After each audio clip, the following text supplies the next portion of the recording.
안녕하세요. 30대 초반에 신혼 7개월을 향해 가던 중이었던 여자입니다.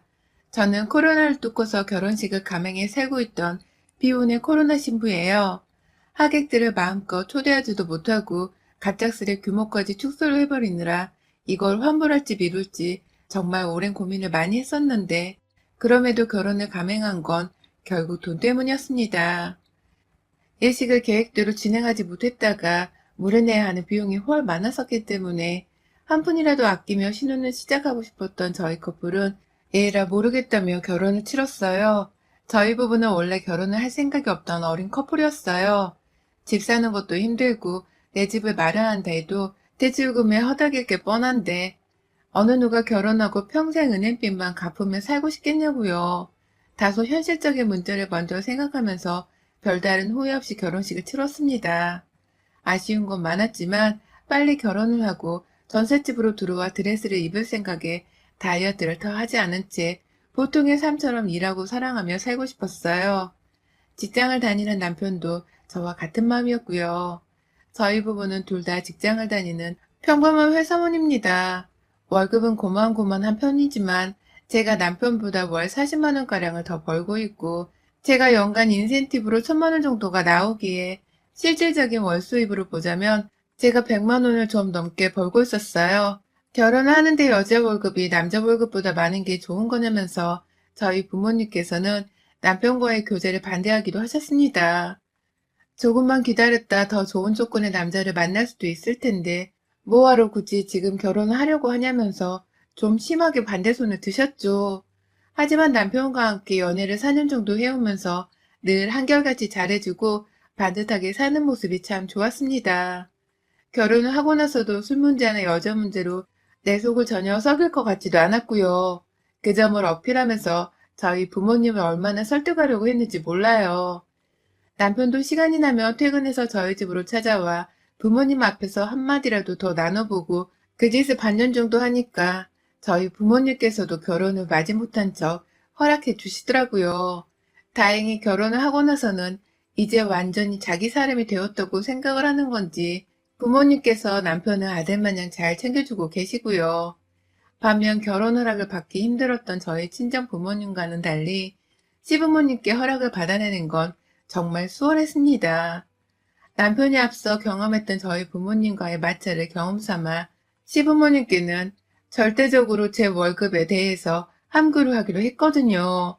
둘 다 이름은 알려진 기업을 다니고 있었지만 제가 다니는 회사 자체가 워낙 계열사도 많고 대기업으로 알려진 곳이라서 시부모님이 절 어려워하기는 하셨는데요.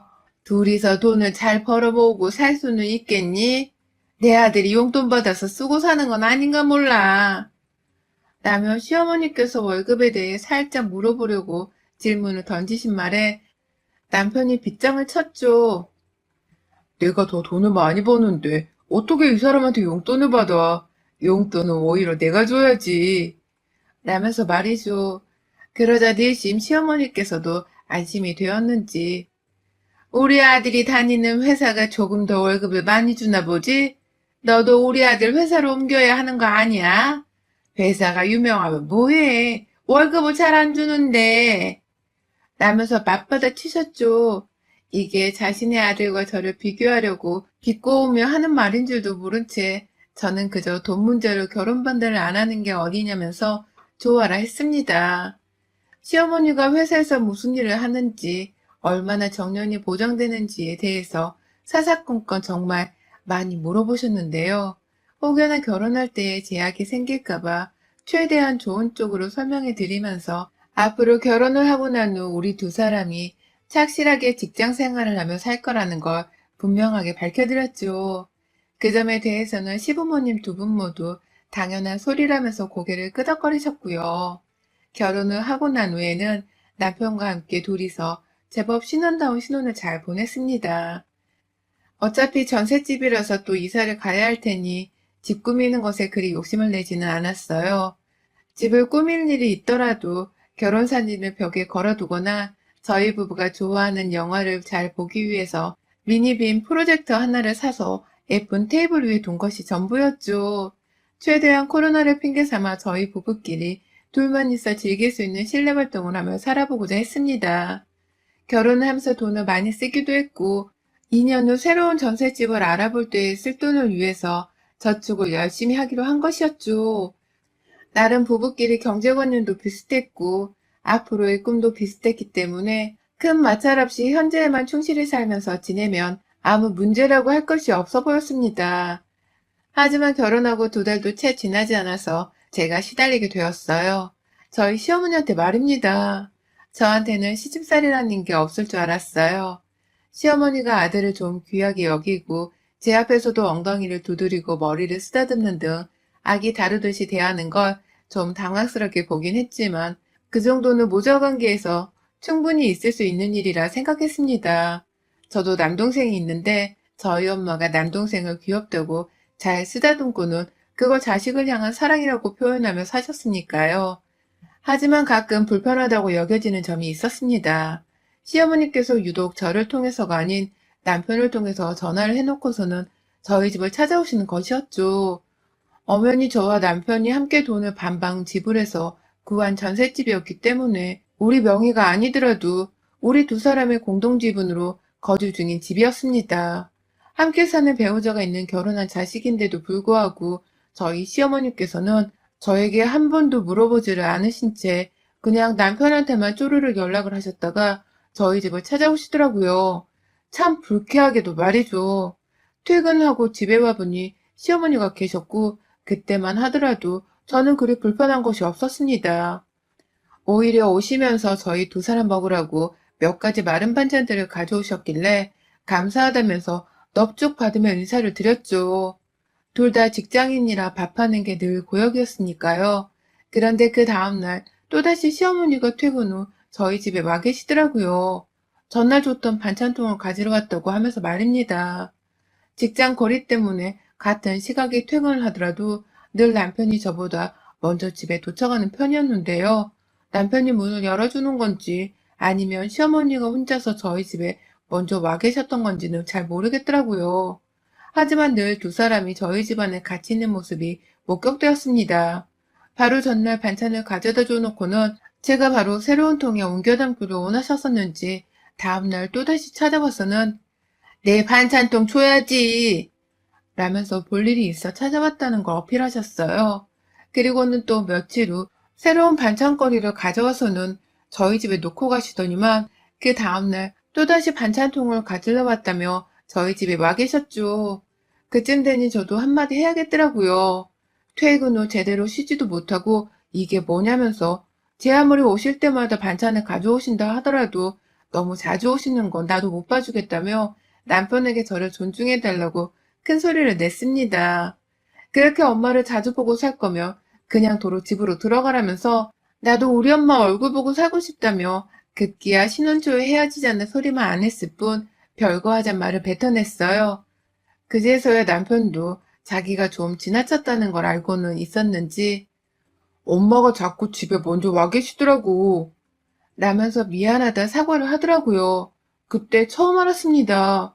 시어머니께서 남편이 열어주는 문을 통해 우리 집에 들어오신 게 아니라 혼자서 비밀번호를 누르고서 아무도 없는 저희 집 안에 들어와 계셨다는 것을 말입니다. 너무 기가 막혀서 남편에게 바로 역정을 쏟아냈어요. 나는 우리 엄마한테 우리 집 비밀번호도 안 가르쳐 줬는데 너는 가르쳐 준 거니? 여기 너네 집 아니고 우리 집이야. 나도 이 집 구할 때 정확히 돈의 반을 냈다고. 그런 건 나한테 미리 물어보고 상의를 했어야 하는 거 아니야? 라고 말이죠. 그러자 남편은 나도 알지. 나도 안 가르쳐 줬어. 근데 엄마가 혼자서 비밀번호를 추측하고 열었더라고. 우리 결혼기념일 말이야. 라면서 자신도 어쩔 수 없었다고 머리를 쥐어 싸매더군요. 그 순간 저는 정말 온몸에 닭살이 쫙 돌았습니다. 그러니까 남편의 말대로라면 시어머니가 저희 집 비밀번호인 저희 부부의 결혼기념일을 추측하고서 혼자 문을 따고 들어왔다는 소리잖아요. 내일 모레 환갑이신 분께서 그런 치밀함까지 내세워서는 아들 부부네 집안에 들어왔다고 생각하니 난감하고 무서웠습니다. 너무 기분이 더러웠던 나머지 그 소리를 듣자마자 바로 저는 우리 집 현관 비밀번호를 변경했습니다. 제가 어릴 적부터 사용하던 비밀번호를 입력했기 때문에 시어머니가 절대로 추측조차 할 수 없는 번호였어요. 남편도 그 자리에서 절대로 자기 엄마한테 비밀번호를 공유하지 않을 거라면서 제게 약속을 해줬고요. 그리고 실제로 그 후로는 몇 주 정도 시어머니께서 저희 집에 오질 않으셨습니다. 혹 우리 집에 멋대로 또 보셨다가 비밀번호가 변경되어 있는 걸 알고서는 빈정상에서 집으로 돌아가신 게 아닐까 싶더군요. 그렇게 생각을 하니 시어머니가 더욱 괘씸했어요. 하지 말아야 할 일인 줄 알면서 멋대로 우리 집에 들락날락 거리다가 이제서야 발길을 끊었다 생각하니 열불이 터졌죠. 혹여나 우리 집에 와서 내 살림들을 뒤져보며 내가 며느리 짓을 잘하고 있나 확인하셨던 게 아닌가 싶어서 생각하면 할수록 분한 마음이 컸습니다. 하지만 저도 차마 예상하지 못했던 더 큰 문제는 따로 있었습니다. 절대로 감히 상상도 못했던 일이었기에 저는 극도의 공포심까지 느끼면서 당장 이사를 가야 하나 말아야 하나를 고민하기까지 했어요. 시어머니가 우리 집으로 발길을 끊고 나신 후 저는 드디어 다시 신혼을 되찾은 것 같다면서 좋아라 했습니다. 남편도 내심 퇴근 후에 자기 엄마가 아닌 저하고 단둘이 있을 수 있게 된 것을 반가워하는 눈치였고요. 남편은 퇴근을 먼저 하고서는 꼭 저 대신 혼자서 집안 살림도 맡아서 해주었고요. 시어머니의 잦은 방문으로 인해 그동안 저에게 미안한 마음이 컸었는지 퇴근을 하고 와보면 집이 아주 그냥 삐까뻔쩍할 정도로 깔끔하게 잘 정돈이 되어 있고는 했습니다. 평소 남편이 자잘한 간식 같은 건 제게 잘 만들어주던 편이었는데 이번에는 혼자서 인터넷을 보고는 반찬 같은 것도 만들어 놓더라고요. 시어머니의 반찬을 안 먹는 대신 내가 시어머니 마냥 우렁각시가 되어주겠다면서 우스개 농담을 하면서요. 시어머니가 제게 딱히 우렁각시 같은 존재는 아니었기 때문에 그런 농담이 별로 재밌지도 않고 공감이 가지도 않았지만 그냥 그런 남편에게 고마웠습니다. 아무것도 하지 않고 쉬는 남편들도 많다던데 저희 남편은 적어도 저를 위해 고생을 해주는 편이었으니 고마울 수밖에요. 그런데 한 달 전쯤 정말 어처구니 없게도 출근 시간에 옷장 앞에서 머리가 갑자기 멍해지더라고요. 분명 제가 여름이 오기 전에 미리 사놨던 새 옷이었고 일부러 세탁소에 드라이클리닝까지 맡겨놓은 후 비닐 포장도 뜯지를 않고 있었어요. 그 옷이 홀라당 사라져버린 것입니다. 평소에는 계절이 안 맞으니까 입을 생각도 하지 못했던 바람에 옷이 옷장 안에 있는지 없는지를 알 수가 없었어요. 그런데 갑자기 입으려니 안 보였어요. 남편에게 손댔냐고 물어봐도 남편은 전혀 모르는 눈치였고 주말까지도 퇴근하면 저랑 24시간을 붙어있는 사람이었기 때문에 남편은 전혀 의심을 가지 않았습니다. 혹여나 집에 도둑이라도 들었던 건가 싶은 마음에 이윽고 옷장을 샅샅이 뒤져보며 다른 옷들까지 살펴봤는데요. 급기야 사라진 치마가 하나 더 있더라고요. 정장 치마라서 상의랑 하의가 세트인 옷인데 보란듯이 누군가가 하의만 가져가 버렸어요. 이쯤 되니 불현듯 한 사람이 머릿속을 스쳤습니다. 저희 시어머니 말입니다. 하지만 의심할 정황이 없었어요. 저희 집에 왔을 땐 분명 반찬을 주시고는 오히려 빈손으로 집을 나가셨는데 옷을 언제 어디서 어떻게 훔쳐갔겠냐고요. 아무리 생각해도 말이 맞지 않았고 옷은 아무리 찾아봐도 집안 어느 곳에서도 발견되지 않았습니다. 첩첩산중인 상황에 정신이 혼미해졌죠. 한두 푼도 아닌 몇십만 원짜리 옷들이 사라졌으니 저로서는 돈이 아깝다는 생각 때문에 빨리 옷을 찾아야 했어요. 하지만 문제는 그것만이 아니었습니다. 옷을 잃어버린 후 도둑을 어떻게든 찾겠다면서 경비실에 CCTV 의뢰도 해놨고 내 집안에라도 카메라를 설치해야 하는지에 대해 며칠 내내 고민을 하고 있었는데요. 퇴근하고 집에 와보니 냉장고 안에 새로운 락앤락통들이 가득 들어가 있는 게 아니겠어요? 제 살림이 아닌 바로 시어머니의 살림용기들로 말입니다. 이게 도대체 무슨 일인가 싶어서 남편에게 물어봤더니만 남편이 실토하더라고요. 하도 엄마가 집안일을 청소해주겠다고 하고 음식도 주겠다고 하셔서 그래서 정말 잠깐 들려서 청소만 해주고 가시라고 비밀번호를 알려드렸는데 이번에 통을 바꿔놓는 걸 깜빡했나 봐. 자기가 싫어할 것 같아서 그가 내가 했다고 거짓말을 하긴 했는데 어떡하지? 미안해 자기야. 내가 당신을 속이려고 한 건 아니었는데 라면서 말이죠. 그러니까 남편의 말은 그간 저 몰래 시어머니께 바뀐 비밀번호를 알려주고서는 계속해서 시어머니를 집안에 들였더라고요. 그러니까 남편의 말만 따라서 제 옷을 멋대로 허락도 없이 가져간 사람은 분명 시어머니가 맞다는 것이 밝혀졌죠. 씩씩거리면서 당장 시어머니께 연락을 했습니다. 내 옷을 가져갔냐고, 왜 멋대로 가져가냐면서 저도 모르게 목소리가 흥분해서는 높아졌는데요. 시어머니가 그러시더라고요. 아유, 그것 좀 며칠 입었다고 되게 생색이네. 내가 가져다 놓으라고 말할 테니까 그만 생색내라 며느라. 라고 말입니다. 남의 옷을 멋대로 가져가 놓고서는 그걸 자기 딸한테 보란 듯이 입혔던 모양인데 미안하단 말은 끝내 하질 않더라고요. 옆에서 남편은 혼자 안절부절 못하고 서 있는데 괜히 남편까지 찌질하고 없는 사람 같아 보여 오만정이 다 떨어지더라고요. 이래서 집안을 보고 결혼을 해야 하는 건가 싶었습니다. 시어머니 같은 사람이 내 시댁이라 생각을 하니 머릿속이 깜깜해졌어요. 그리고 바로 다음날도 아닌 며칠 후 시어머니가 혼자 찾아왔더라고요. 멋대로 가져갔던 제 옷들까지 싹 다 들고 와서는 찾아와 건네줬습니다. 분명 드라이클리닝에 맡겨놓은 새것 같은 옷이었는데 세탁소 비닐은 이미 진작에 뜯겨져 있었고 시어머니는 사과 한마디 없이 그걸 그냥 가져다 주면서 에휴, 며느리 옷 좀 입어보려다가 욕만 처먹을 뻔했네. 시누이한테 그 정도 옷도 못 빌려주냐? 라면서 오히려 화가 나 있던 저를 보며 가소롭다는 듯이 비웃었어요. 그 바람에 남편도 저보기가 미안했던지 왜 남의 옷을 마음대로 가져가 놓고서는 오히려 생색이야. 엄마 이거 도둑질이야 도둑질. 라며 닥달을 했고요. 도둑질이라는 말에 시어머니는 아주 질색팔색을 하면서 어디 네 엄마를 도둑년으로 몰고 있는 거야. 내가 너를 그렇게 키웠니?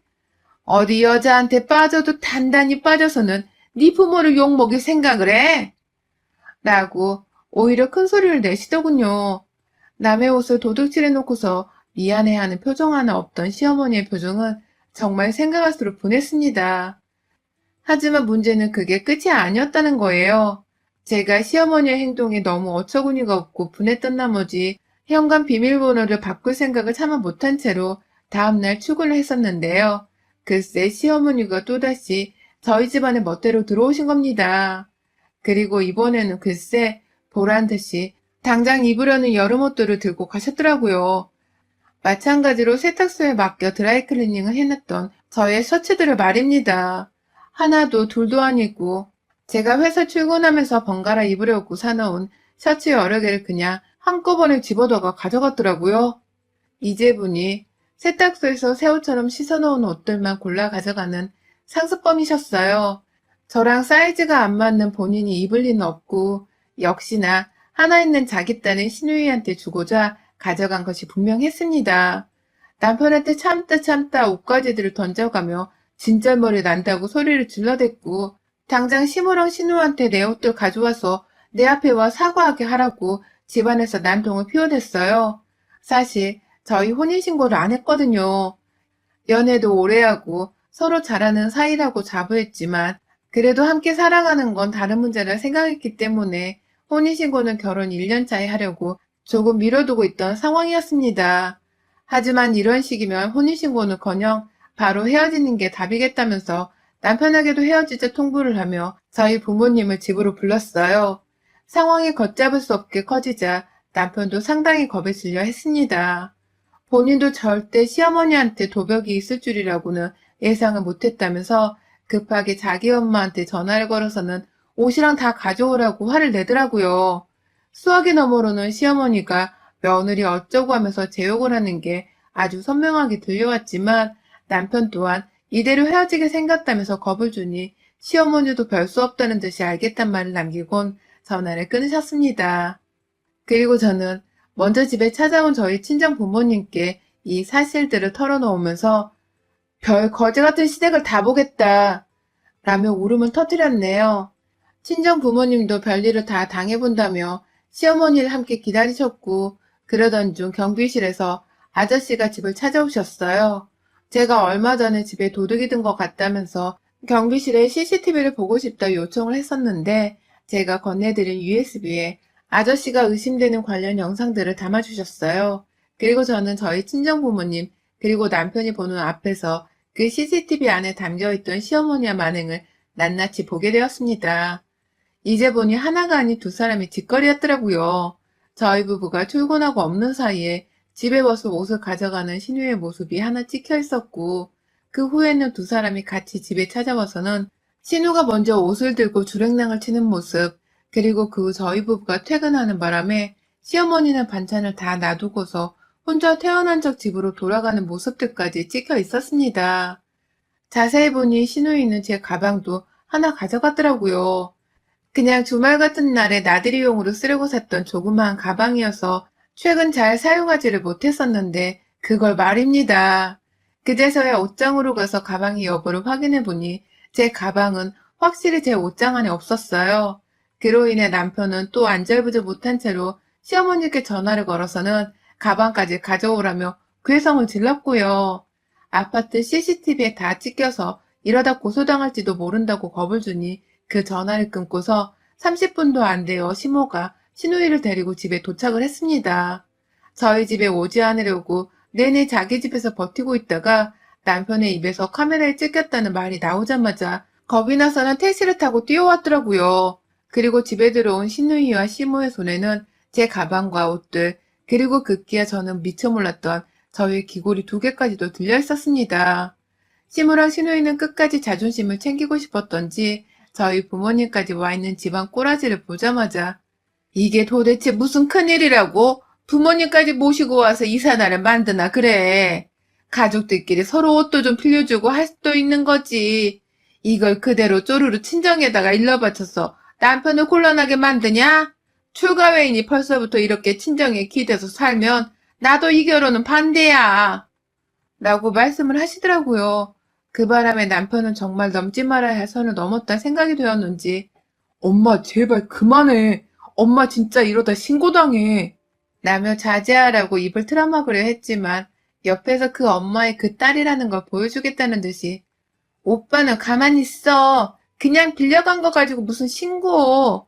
라며 코웃음 치는 신우의 모습에 제가 더 이상 참을 수가 없었습니다. 아버지는 그 자리에서 바로 경찰에 신고를 했어요. 우리가 카메라에 절도하는 시모와 신우의 모습까지 다 가지고 있었기에 신고뿐만 아니라 절도죄로 형사고소도 가능한 상황이었기에 망설일 필요가 없었습니다. 저는 절대로 시모 신우랑은 합의가 절대 없을 거라는 말과 함께 그 자리에서 남편의 얼굴에 주먹을 가격해버렸습니다. 시어머니는 지 아들이 며느리 주먹에 얼굴을 맞고 코피를 터뜨리자 비명을 질렀는데요. 당장이라도 저를 똑같이 한 대 때리려는 듯이 달려드는 시어머니의 손은 금방 저희 남편의 손에 잡혔고 그 길로 코피를 흘리는 남편의 손에 질질 끌려 나가셨어요. 옆에서 저희 시누이는 제 손에 피 흘리는 자기 오빠의 모습에 충격을 받았는지 겁먹고 가만히 서 있다가 너도 한 대 때려줘? 나한테 뒤져보고 나갈래? 아님 네 손으로 나갈래? 라며 주먹을 치켜 세우니 제 발로 제 집을 뛰쳐나갔습니다. 그리고 저희 부모님은 무조건 고소로 끝내고 위자료까지 받아내라며 시모와 시누이까지 모두 다 절도죄로 형사고발을 했고 사실 혼인관계에 파탄 책임을 물어 두 사람 모두에게 정신적인 위자료 청구까지 하려고 했지만 저희 부모님께 무릎까지 꿇어서는 사죄를 하는 남편의 모습에 그것만큼은 용서하고 봐주기로 했습니다. 남편은 참 좋은 사람이었지만 저 몰래 자기 엄마한테 집 비밀번호를 알려준 것만으로도 실망스러웠었고 또 남편과 결혼을 하게 되면 그놈의 시어머니랑 시누랑은 영영 떨어지지 못한 채 살아야 한다는 게 너무 정떨어져서 후회 없이 갈라서기로 했네요. 절도죄는 형식적으로 진행했지만 물건들을 모두 되찾았기 때문에 두 사람에게는 합의금을 받아내며 끝이 났고요. 남편과는 전세자금을 당장 뺄 수가 없어서 재산 분할이 도로 힘들었었는데 저에게 미안했는지 자기가 대출까지 받아서는 제게 위자료를 500만 원을 더해 전세자금 반을 돌려주더라고요. 그렇게 저는 금전적인 손해는 없이 정신적인 손해만 가득 껴안은 채 남편과 이별을 택했습니다. 남들이 보면 동거하다 헤어진 줄 알 만큼 너무나 짧은 시간 동안 참 별일이 다 있었던 결혼 생활이었네요. 비혼의 코로나 신부에서 이제는 비혼의 동거녀가 된 기분입니다. 그래도 언제든지 내 물건에 손을 댈 수 있었던 도벽 있는 시모와 시누이로부터 멀어진 지금이 저는 결혼해서 살던 때보다 훨 마음이 편안합니다. 여러분의 생각은 댓글로 남겨주세요. 오늘도 시청해주셔서 정말 감사합니다.